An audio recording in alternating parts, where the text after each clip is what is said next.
मेरा जो ग्रेजुएशन है वो बीएससी विद कंप्यूटर साइंस से है, ग्वालियर मध्य प्रदेश से। फिर उसके बाद मास्टर्स किया डीप नॉलेज के लिए। तो मैंने कभी भी स्टडी के लिए अलग से टाइम नहीं निकाला, बल्कि मैंने घर के कामों के लिए अलग से टाइम निकाला। मैं घंटे कभी नहीं गिनी कि मुझे इतने घंटे पढ़ाई करनी है। एज आई एम मैरिड तो घर पर भी थोड़ा ध्यान देना पड़ता था, बट एकेडमी के सहयोग से मैं ये पॉसिबल कर पाई, और फैमिली का काफ़ी सपोर्ट रहा इन सब में। स्पेशली मेरे हस्बैंड काफ़ी सपोर्टिव रहे मेरी इस जर्नी में। 4 to 5 मंथ मैंने फर्स्ट पेपर के 100 क्वेश्चन लगाती थी डेली। आप सभी टीचर्स ने जो जो एडवाइस दिया मैंने वह सब अप्लाई किया अपने नोट्स में। और जो वेबसाइट पे क्वेश्चन डालते थे विकास सर खुद हमें आगे से बोलते थे, आपने क्वेश्चन पेपर लगाया, आपने सेंड किया, तो ये एक्टिव रहती थी मैं सर इस वजह से कि नहीं मुझे करना ही है। संपूर्ण भारतवर्ष में योग विषय में टॉप रैंकिंग के साथ जेआरएफ निकालने पर विवेकानंद योग अकादमी भावना जी आपको बहुत बहुत शुभकामनाएं प्रेषित करती है। इसके साथ ही साथ आपको आपके उज्जवल भविष्य की भी विवेकानंद योग अकादमी अग्रिम शुभकामनाएं प्रेषित करती है। सर्वप्रथम परिचयात्मक दृष्टिकोण से मैं आपकी पृष्ठभूमि जानना चाहूंगा कि अभी आप वर्तमान में क्या कर रही हैं, किस तरह से आपकी योग में रुचि जागृत हुई, जिसकी वजह से आज आपने टॉप रैंकिंग के साथ जेआरएफ निकाला है। यह अपने आप में बहुत बड़ी उपलब्धि है, इसके बारे में कृपया बताएं। Thank you sir. सबसे पहले तो ये बताना चाहूंगी सर, मेरा जो ग्रेजुएशन है वो बीएससी विद कंप्यूटर साइंस से है, ग्वालियर मध्य प्रदेश से। आफ्टर मैरिज मैंने योगा स्टार्ट करना शुरू किया। तो बोलते ना सर कि प्रैक्टिस तो करती थी बट मुझे थ्योरी जानना था, तो इसके लिए मैंने पीजी डिप्लोमा किया। फिर उसके बाद मास्टर्स किया डीप नॉलेज के लिए, एंड आई एम हियर कि नेट जेआरएफ सभी टीचर्स के सहयोग से। तो योगा में रुचि शुरू से ही रही है। बहुत बहुत शुभकामनाएं। टॉप रैंकिंग के साथ आपने जेआरएफ निकाला है, जो कि अपने आप में बहुत बड़ी बात है। तो आपने सेल्फ स्टडी को कितना समय दिया? क्लासेस के अतिरिक्त आप सेल्फ स्टडी कितना करती थी? क्या क्या ऐसी समस्याएं आई जिन समस्याओं से जूझ करके आपने इस टॉप रैंकिंग के साथ जेआरएफ क्वालिफाई किया? जी सर, एक्चुअली सर मैंने कभी भी स्टडी के लिए अलग से टाइम नहीं निकाला, बल्कि मैंने घर के कामों के लिए अलग से टाइम निकाला। क्योंकि मुझे ऐसा लगता है अगर हम किसी चीज़ के लिए अलग से टाइम निकालते हैं तो वो थोड़ा बोरिंग हो जाता है। तो मैं जैसे कोशिश करती थी कि है ना, जो मैंने लिस्ट वाइज याद किया है उसको मैं रिवीजन करते रहूं। जैसे आप हमेशा क्लास में बोलते हैं जो गाली कीजिए, रिवीजन कीजिए, तो वो मेरे दिमाग में हमेशा चलता रहता था। मैंने अपने रूटीन में स्टडी को शामिल कर लिया, तो मैं घंटे कभी नहीं गिनी कि मुझे इतने घंटे पढ़ाई करनी है। तो भावना जी, टॉप रैंकिंग के साथ जेआरएफ निकालने के लिए आपने सेल्फ स्टडी को कितना समय दिया? क्लासेस के अतिरिक्त आप स्वयं कितना समय तक पढ़ती थी? पढ़ाई के साथ साथ और कौन कौन से चैलेंजेस आए, उन चैलेंजेस को आपने किस तरह से लिया जिस वजह से टॉप रैंकिंग के साथ आपको सफलता मिली? जरा इसके बारे में भी प्रकाश डालें। जी सर, डेफिनेटली ये मेरा 4th अटेम्प्ट था सर। तो स्टार्टिंग के जो 3 अटेम्प्ट थे उसमें हमारे जो मास्टर्स में सिलेबस था और यूजीसी नेट का जो सिलेबस है वो डिफरेंट है। तो कवर करना थोड़ा मुश्किल होता था, क्योंकि मास्टर्स का भी मुझे परसेंटेज अच्छा बनाना था, और ईश्वर के पास उसमें भी मैं गोल्ड मेडलिस्ट रही। इसी कारण से मैं यूजीसी नेट के जो उपनिषद है वो हमारे सिलेबस में नहीं था, तो वो समस्या थी कि मुझे डबल डबल देना पड़ता था। और एज आई एम मैरिड तो घर पर भी थोड़ा ध्यान देना पड़ता था, बट एकेडमी के सहयोग से मैं ये पॉसिबल कर पाई, और फैमिली का काफ़ी सपोर्ट रहा इन सब में। स्पेशली मेरे हस्बैंड काफ़ी सपोर्टिव रहे मेरी इस जर्नी में। Very good. जैसा कि कहा भी गया है कि तन्मय मनः शिव संकल्प मस्तु, तो आपका मन बड़ा शिव संकल्प वाला था, जिस वजह से वैवाहिक अवस्था में रहकर भी आपने इतने अच्छे नंबरों के साथ जेआरएफ क्वालिफाई किया। अब मुझे यह भी बताएं कि आपकी रणनीति अन्य विद्यार्थियों से कैसे अलग रही, और ऐसे कौन कौन से कारक रहे जो आपकी सफलता में बड़े सहायक बने? जी सर, पहले तो sir PYQ very very important. Daily मुझे याद है कि 4 to 5 मंथ मैंने फर्स्ट पेपर के 100 क्वेश्चन लगाती थी डेली। क्योंकि मुझे ऐसा लगता है कि फर्स्ट पेपर हमें क्वेश्चन से कॉन्सेप्ट पर जाना चाहिए और सेकंड पेपर जो है कॉन्सेप्ट से क्वेश्चन पे जाना चाहिए। क्योंकि फर्स्ट पेपर जो था ना सर कि क्वेश्चन डिफरेंट आते थे, रिपीट नहीं होता था उसका जो भी कॉन्सेप्ट होता था। तो मैं डेली मैं जैसे सर योगा हमारा सेकंड शिफ्ट में होता है पेपर, तो मैं सेकंड शिफ्ट में होता है तो मैं 2 से 3 या 3 से 4 फर्स्ट पेपर लगाती थी सर।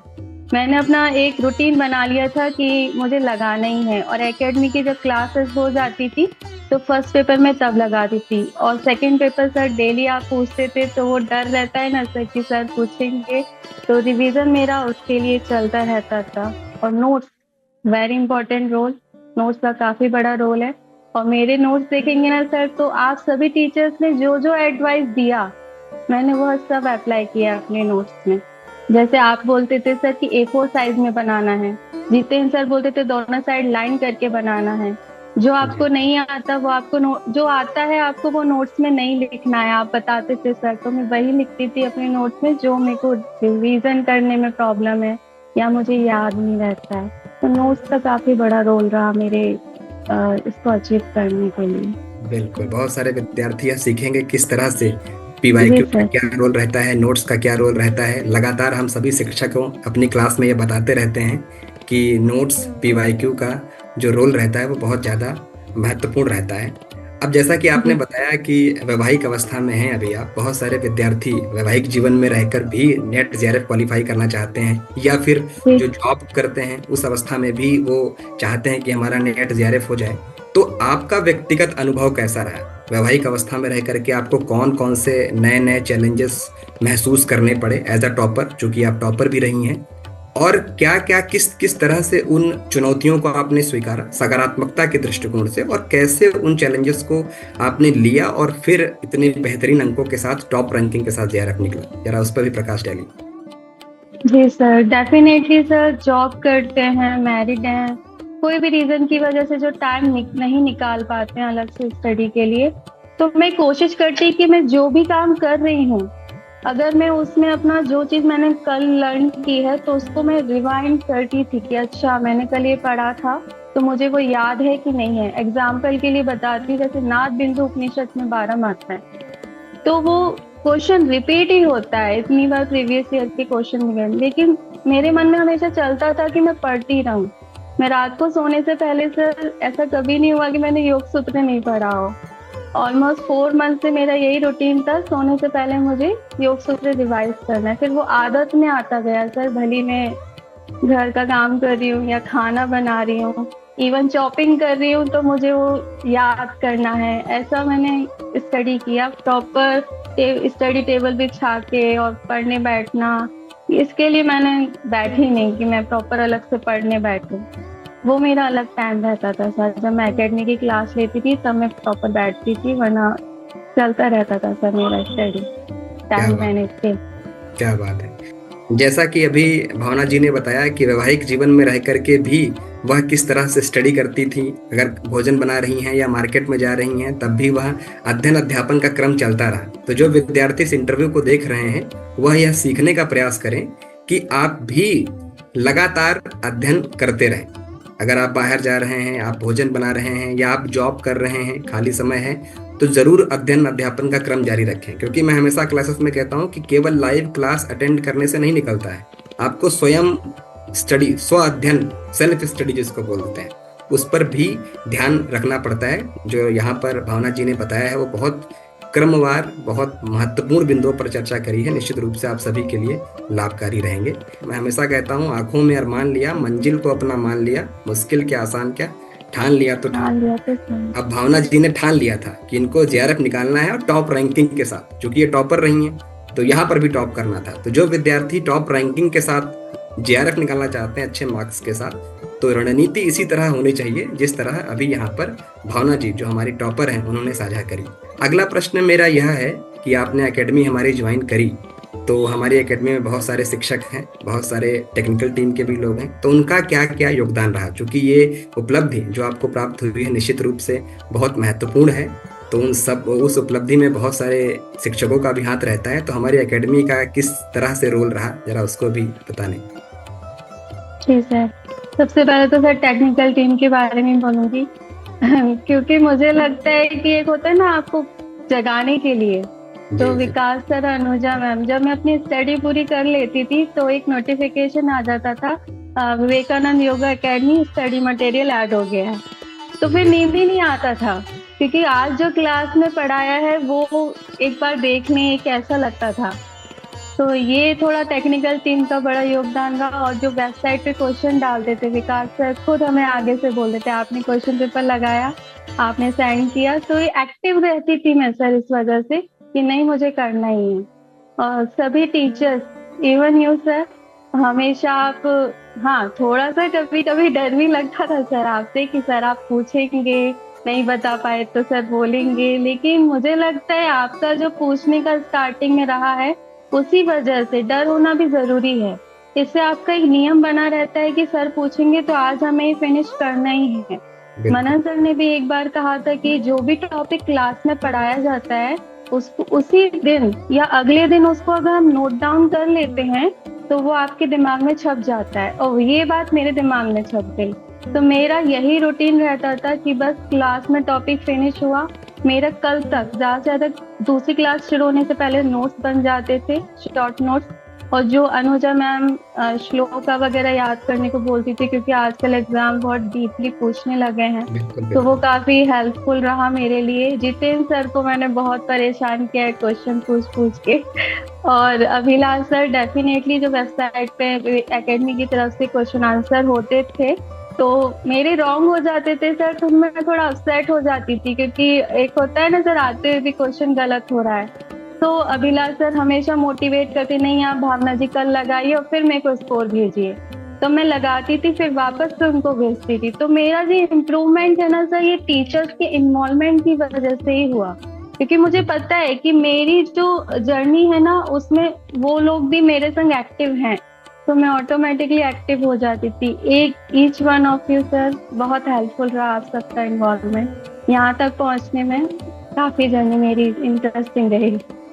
बिल्कुल, बहुत बहुत धन्यवाद। जैसा कि आपने सभी को धन्यवाद ज्ञापित किया, यही एक टॉपर की निशानी होती है कि वह अपनी सफलता में श्रेय देना किसी को नहीं भूलता। मतलब एक छोटे से छोटे व्यक्ति को भी वह श्रेय देता है। और हमारी टीम बहुत बड़ी भी है और बहुत, यस सर। हर एक व्यक्ति उसमें बहुत महत्वपूर्ण कार्य करता है, चाहे टेक्निकल टीम हो गई हो, चाहे एजुकेशनल टीम हो। हर एक व्यक्ति बहुत मदद करता है, बहुत ज़्यादा चाहता है कि जेआरएफ क्वालिफाई करे। और जिस तरह से आपने टॉप रैंकिंग के साथ क्वालिफाई किया है, निश्चित रूप से हम सभी की मेहनत, चाहे वो टेक्निकल टीम के सदस्य हों, एजुकेशनल टीम के सदस्य हों, या क्वेश्चन बनाने वाले टीम हो, उन सभी की जो मेहनत है वो रंग लाई है।